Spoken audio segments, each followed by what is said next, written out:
G'day there guys, relying on my morning coffee for that sweet serotonin hit here, back at it again with another episode of r/am I the a-hole. Now if you love today's content, sit back, relax, chuck a like on the video, and tell me what you think of it down in the comments. Also, if you're looking for another sexy Australian voice to butter your bread, then head on over to J-Mick. Little pop-up on the top right of the screen should take you directly to his latest video. Posted by user Smackta94. Titled, Am I the a-hole for blocking my adopted daughter's birth mother?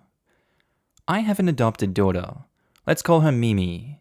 She's 11 now, and I adopted her when she was 7. She was a foster placement with me and my husband at the time since she was 5. My ex-husband and I have joint 50-50 custody of her, and she has a wonderful stepmother, and me and her father typically co-parent very amicably. Mimi's birth mother, Kelsey, fake name, lives nearby, but has spent nearly all of Mimi's life strung out to the point of total incoherency. When we first adopted Mimi, we were very supportive of Kelsey having supervised visitation, and we made an effort to invite her to all of Mimi's big events, as Mimi very much loved her birth mother and wanted Kelsey in her life. Kelsey has proven time and time again that she either doesn't care enough about Mimi to show up, devastating my daughter, or will show up high and become belligerent or pass out, which is traumatic for Mimi to witness. 2 years ago, Kelsey disappeared. Mimi slowly stopped asking about her, and it felt like our lives could move on. Last week, we were contacted by Kelsey's current boyfriend, who told us Kelsey wanted to visit with Mimi. I told her I would only allow it if Kelsey contacted me personally, and we could set up an official supervised visitation schedule through Mimi's caseworker. Kelsey messaged me on Facebook to call me a controlling tramp who stole her daughter, told me that I'm a racist piece of crap, Mimi is not the same race as I am, and that I'm depriving Mimi of knowing about her racial roots, which is not true. I blocked her and told my ex to block her as well and not entertain her. My ex is saying that I'm an a-hole for writing Kelsey off, and that I am depriving Mimi of a link to her ethnicity and her birth family. I view it as protecting Mimi from an unstable woman. I have not told Mimi, and my ex wouldn't involve Mimi. She's too young. But am I the a-hole for what I did? No. If she's not changed as a person and controlled her addictions and destructive habits, that is no environment for Mimi to be exposed to, especially when she was abandoned by this birth mother. The father, the real father, isn't in the picture, and in most normal cases, the birth mother would not have any contact really to the kid, especially in the state that she's in. It's so destructive to her. OP has been doing her a favor by letting her see the child. She is doing no favors to this family, she is doing no favors to this child by continuing to act the way she is, and I don't blame OP for blocking her, not the a-hole. You don't need Am I the a-hole? You need a family therapist who specializes in foster care and adoption. This is extremely complicated, and you need and deserve professional support. My instinct is that you've made the right call for now, but should leave the window open for Kelsey to get back in touch later on if she can demonstrate that she's in a better place. We do see a family therapist, Mimi and I, to work on some issues Mimi has that are tangentially related to her adoption. I have been reluctant to mention this to the therapist because I'm worried that if Mimi knew, she would get her hopes up and get her heart broken again. But I will bring it up with our therapist privately, and hopefully she can figure me out a path forward here. And you're right. My intention with blocking Kelsey is more to preserve my patient's insanity and not to shut her out forever. I think if she does really change for the better, then it would only benefit Mimi to see someone she loves changing to make Mimi's life better. That's exactly what I would suggest. As a fellow foster parent, I think you are doing a great job. Thank you. It's been really difficult to make the right calls. I always feel like I'm doing the wrong thing. I keep telling myself that birth parents feel this way too, but there's just this extra layer of uncertainty. I was adopted older, at 5, and my mum, adopted mum but my mum, allowed us visits with my paternal bio grandparents, and it was great to have that connection to blood. I could see I got my eye color from my grandpa, had certain personality traits from so-and-so, got to hear stories about how my great-grandparents came to America, and it was great. We would spend 1 to 2 weeks at their house every summer, and I would cherish those moments. But at the same time, there's no way my mum would have been okay with us seeing our bio parents, one being a severe alcoholic, the other with intense schizophrenia. That was her job, to protect us from them. Later on, when I was 16, she'd okayed my sister and I to meet our bio dad, but only after she talked to him and found out that he'd been sober. I decided not to meet, but my sister did, but wasn't okay with us seeing our bio mum because she was still so sick. When my sister was 22, she decided to meet up, but mum was right there with her to protect her if needed. And OP says, your relationship with your bio grandparents sounds like what my ex and I initially hoped Mimi and Kelsey would have. Mimi really is a little clone of Kelsey. We were excited for her to have as many loving relationships as we could facilitate for her. But it does seem like it might turn into a situation like you and your bio dad. I don't want to bar Kelsey forever, I just want her to respect my ex and I as Mimi's adoptive dads and be better for her bio daughter. I want Kelsey to be better. The more people love my amazing daughter, the better. But I just don't want to put Mimi in a situation where she's getting her heart broken over and over again. Update: am I the a-hole for blocking my adopted daughter's bio mother? I want to thank everyone who commented on the original post to give me advice. I was feeling unsure of myself after my ex sided with Kelsey, as when we were married, he was always the more level-headed partner, and I could let my emotions get the best of me. I got a lot of reassurance that I was doing the right thing, but a lot of people also said I shouldn't block Kelsey out forever, and if she really was taking steps to be better for Mimi, that I should allow her supervised visits. I fully agreed with that, and had been planning to unblock Kelsey and FaceTime with her, hoping I could better discuss my response before, and we could hopefully talk face-to-face. Over FaceTime, not in person. Important note, I'm not a woman, I'm a man. I didn't mention it before because it literally didn't matter, but it will matter, so I thought I'd make that clear. My ex and I are both bisexual cis men. I am not currently dating anyone, man or woman. So, Kelsey did end up contacting my ex.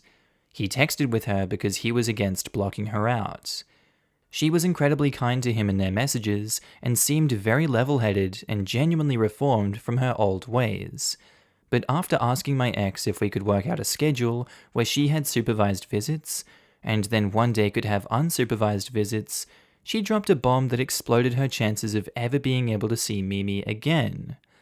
She told my ex that I was an F-god to my ex-husband. Said she preferred talking and dealing with him because he divorced me and married a woman. My ex-husband may be thick-headed, but he's not an a-hole. So he blocked her then. We met up that day so he could show me the screenshots and discuss our moves going forward, and we were unanimous. We won't allow our daughter, who loves having 2 dads and a stepmom, to be around a homophobic person. So that's that. I also privately brought up the issue with our family therapist, and she helped me address the issue and my reasons with Mimi in our session that week. Mimi was disappointed to hear what had happened, but not surprised. My heart breaks for my daughter, and I wish none of this had happened. But I'm astounded by her maturity and resilience. She's such a strong young lady. We are also looking into revising our custody schedule so that Mimi can spend an extra weekend at her father's a month, as she was interested in expanding the time spent with her stepmother, who is the same race as Mimi. Thank you again for taking the time to give me advice, and well, I guess in the end, it didn't matter. She made the choice easier by dropping a slur and showing her true colors. What can you do? It sounds like the birthmother is a toxic person, which is certainly a reason to keep her away from Mimi. You tried to incorporate her into Mimi's life, but she obviously doesn't care about Mimi. Great job, OP. I really tried hard. I'm always going to be hopeful that Kelsey can continue to make more positive changes in her life. I don't even ask that she reforms her opinion about gay folks, though I wish she would. I just need her to be able to refrain from bad-talking Mimi's dads in front of Mimi at the bare minimum. I wanted to work it out, but she just made it really difficult. I honestly feel like until she thanks you honestly, she hasn't reformed. I'm not just patting you on the back. I mean, if she honestly saw what she did was wrong, then she would have understood what a bad environment she would have made for her daughter. Maybe have awareness of how bad that environment was for herself, so Mimi could have gotten really hurt. If she realized that, she would be saying she's glad you were there and someone who was willing to keep her in her daughter's life. If she keeps showing any hatred or disdain for you, then she sounds narcissistic and there is nothing positive she can give Mimi. You know, I always counsel people not to block others. Blocking doesn't stop this kind of crazy, it only channels it elsewhere. I'd rather have this crazy woman send me the occasional message that I can respond to or ignore, and at least be aware that she has resurfaced, than to suddenly pull up to my house and she's camping in the backyard. Keep her out of your lives, but make sure you have your eyes on her. You're very right. This is actually a huge fear of mine. It feels a bit like damned if I do, damned if I don't kind of situation. I will be keeping my eyes peeled though. If you haven't yet, make sure you get security cameras around your house, and maybe warn Mimi's school if and when she's there in person again. Also, make sure your ex has them, even if she's being nicer to him.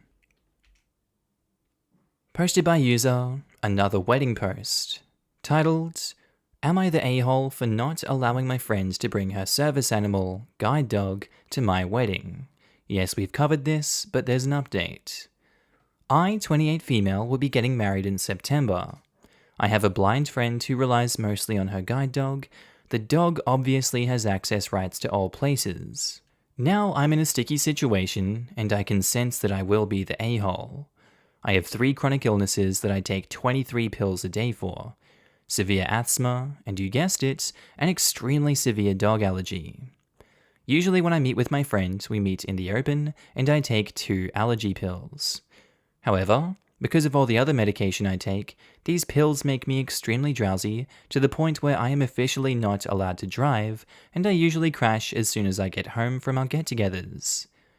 Our wedding will be very intimate, i.e., we will be in relatively small rooms. I feel horrible about this, but I don't think I can let my friend bring her dog. It just wouldn't work. I talked about it with my fiancé and some friends. Finally, I talked to my friend about it, explained the situation, and said I would love for her to come, but she can't bring her dog. I said that 4 of our mutual friends had offered to be on a roster and assist her should she need it. Alternatively, if she's not comfortable with this, she could bring a person of her choosing to the wedding, or I would pay for a professional aid for the day. I think it's important to note that her dog is not for any additional issues like seizures or anything like that. Unfortunately, she was less than happy with my suggestions. She accused me of being ableist and thinking her disability can be switched off for the day. I understand that what I asked was a lot, and it is a difficult topic. I told her to tell me if she changes her mind, and I would be happy to make arrangements, but I won't budge. And I support OP in doing that. They have given the friend so many different options, and the friend is shooting them all down because she's steadfast on bringing the dog, and it's in a closed environment where the dog is going to severely impact OP on her wedding day, a very important day for OP. I feel like this is one of those situations where OP has the right to not let that friend come to the wedding if she is going to be steadfast about the dog, and the friend should just give up the dog for one day and accept help from someone else that can do just as much as the dog can, as unfortunate as that is. OP, not the a-hole. Update: am I the a-hole for not allowing my friend to bring her service animal, guide dog, to my wedding? Some of you may remember my post. Well, since then, I've gotten married. We decided to get married sooner than we planned because the situation was good where we live and we didn't want to risk having to cancel if numbers spike. Before, I took your advice and called my friend. I explained how severe my allergies are once again and told her how I really want to be able to enjoy my wedding day. I apologized for making suggestions and not simply asking her, and said she is welcome to bring up any ideas that would help her being able to attend. She told me she still wanted to, that do not include her dog. She was adamant that it was her dog or nothing. While disappointed, I was prepared for that, and told her that that would not be possible and that she will be missed at the wedding. We sent out the new invitations with the new date and simply didn't invite her, so technically she wasn't uninvited. One of our mutual friends that are in the wedding told me that she'd asked them not to attend in solidarity, but luckily they all thought that was ridiculous. We had a beautiful wedding and spent our honeymoon in the Flinders Ranges, which I can only recommend. As for my friend, I'm open to reconciliation, but she will have to make the first step. So that's it. While it didn't go as I hoped it would, I'm still in a happy place now, enjoying my life as a married woman. Just a question. How were you able to be friends with her outside of your wedding if she has a guide dog? Surely it accompanies her wherever she goes. Were you exclusively friends online or via phone? And OP says, we've been friends long before she got her dog. How do you even become friends with someone who has a guide dog if you're super allergic? Not trying to be rude, just curious. Seems she would have it with her at all times. We've been friends for a long time, she's only had the dog for a little while. X10 says, I do remember your original post. It did get me heated as someone with allergies. I was very angry that somehow allergies that could kill someone were not as equal to a physical disability that required external assistance. Particularly because I also have a lot of allergies and have gone through many moments in life where people don't believe me. Fortunately, mine is not near as dangerous as yours. So happy to hear that your wedding went off without a problem. I'm sorry your friend refused to see things from another perspective than her own.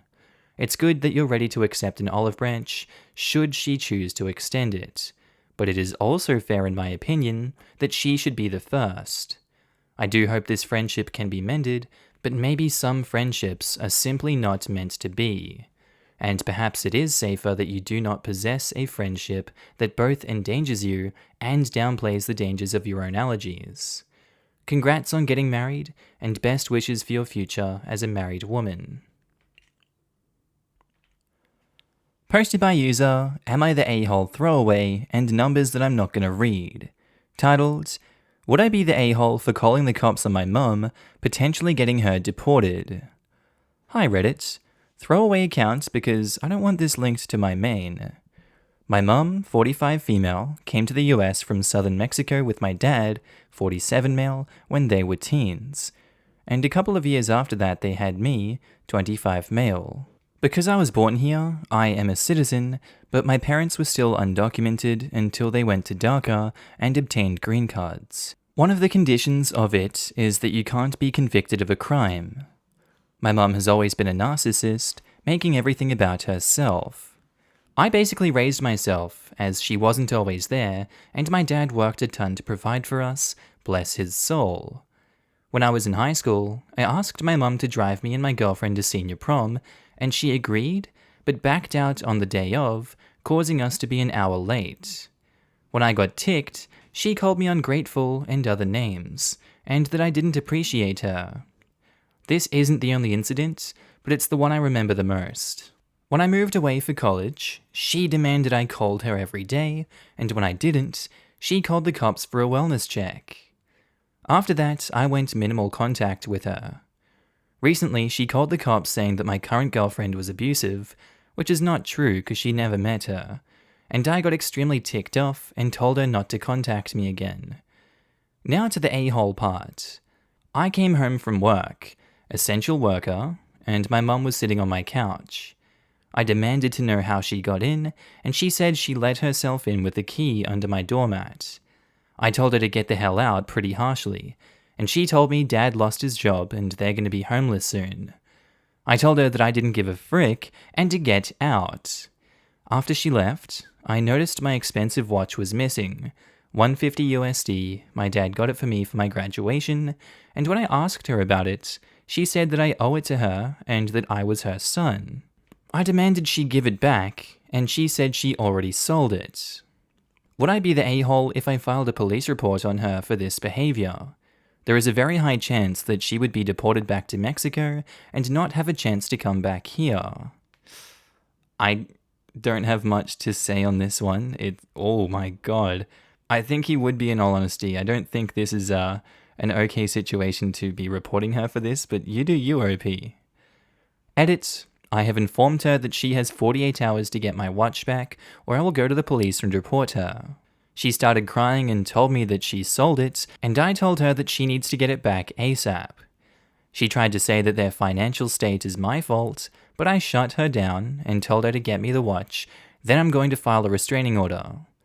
She started saying something, but I hung up. My dad later texted me and said that I hurt my mum, and I told him that she brought this upon herself. Also, I'll try to respond to comments, but I can't get them all. Edit 2. Many people are suggesting I cut her off. I've done this before, and she found my new phone and address, along with some social media. I don't want to move because I live in a good part of town for a reasonable price. I also can't get my locks changed per apartment rules, but I'll try to do it anyway. I've also been informed that my dad may have lied about his immigration status, as they were too old for DACA, and it doesn't give green cards. Another user pointed this out, and I texted my dad to call me when he has a chance, so I can tell him. Update. Would I be the a-hole for calling the cops on my mum, potentially getting her deported? Hi guys. A lot has happened, and I've gotten a few requests for updates, so here it is. First, I didn't call the police or request money for the watch, but I did tell my mum and dad that if they contacted me again, I would report them to the authorities. They tried guilt-tripping me, but I hung up and blocked them. Also, I found out that my dad had been lying to me about their legal status, and they were still undocumented. I got mad that he had lied to me, and that was one of the reasons I cut contact with him and my mum. Also, to the people who DM'd me saying that my parents weren't bad, the prom wasn't the worst part of my childhood, just the one that I remembered most. I learned how to make simple meals at age 8, as my mum would refuse to make me food. Also, when I was younger and we had no food, she would get mad at me when I said I was hungry. Also, she would buy expensive clothes and makeup while I was hungry. When I went to friends' houses and didn't answer my phone, she grounded me for weeks and made everything about her, even if it had nothing to do with her. Some people told me to check if anything else was missing from my apartment, and my key was missing. To the people who told me to change the locks, thank you so much. I changed the locks, but had to get landlord's approval and gave my neighbor who I'm friends with a key instead of putting one under the mat. About 2 weeks ago, my neighbor told me that she had seen someone trying to enter my apartment, but the key didn't work. I asked for a description of them, and guess who it was? I unblocked my dad and told him that I had filed a restraining order against my mother, and she had come to my apartment. I didn't actually file a restraining order, but I haven't seen or heard from them since. Thank you all for the support. I'm probably going to log out of this account soon, but thank you. Did you ever get your watch back? I wish, but I'd rather not go through the trouble and get them out of my life. It's probably for the best. I get that it's a gift from your father and it has sentimental value, but as you stated, I don't think it's worth the headache, and by the way, you handle the situation really well. As another Redditor said, it's hard to convey what it's like to be raised by a narc/neglectful parent, especially when there are so many stories and it's a simple part of the backstory. A colleague asks me why I don't speak to my parents anymore, and anything I said or explained, she reacted so patronizing towards. Really, what I told her was so surface level because I've honestly blocked a lot of it out. But it's super fudging insulting to be told that your parents weren't that bad when they don't have the full story and never experienced your life. I hope things are on the up and up for you, OP. It's really difficult to fully convey what it's like to be raised by a narcissist because they're so good at making you think that their mind games, neglect, and manipulation aren't as big of a deal as you think they are. Really glad you stood up for yourself, and I hope that you can have some peace from now on. I don't see why anyone would judge you as an a-hole in your previous post. It sounds like you were trying to get away from parents that treated you like crap and expected to be worshipped in return. In all honesty, get a proper restraining order. even if it means them getting deported. They were not positive figures in your life, so why give them a chance to? Especially after everything you've described. They've made their bed, they're going to lie in it. And from a merciful standpoint, the sooner the better. The longer it drags on, the more of a toll it will take on your mental health overall. Tiene un futuro bien. Don't risk it on account of them being related by blood and using that against you to get what they want. Alright guys, I hope you enjoyed this video today. Tell me what you thought of it down in the comments below. I'd really love to hear what your opinions are. Sorry I haven't recorded an outro right now. A lot of you guys are complaining about the bearded Markee in the previous episodes. I understand that, I'm just very lazy. Thank you for watching to the end though. I do appreciate all the support, the comments, all the constructive criticism also. I love it all. And I hope you guys are having a good day, night, sleep, whatever you're up to. And I'll see you in the next episode. Bye!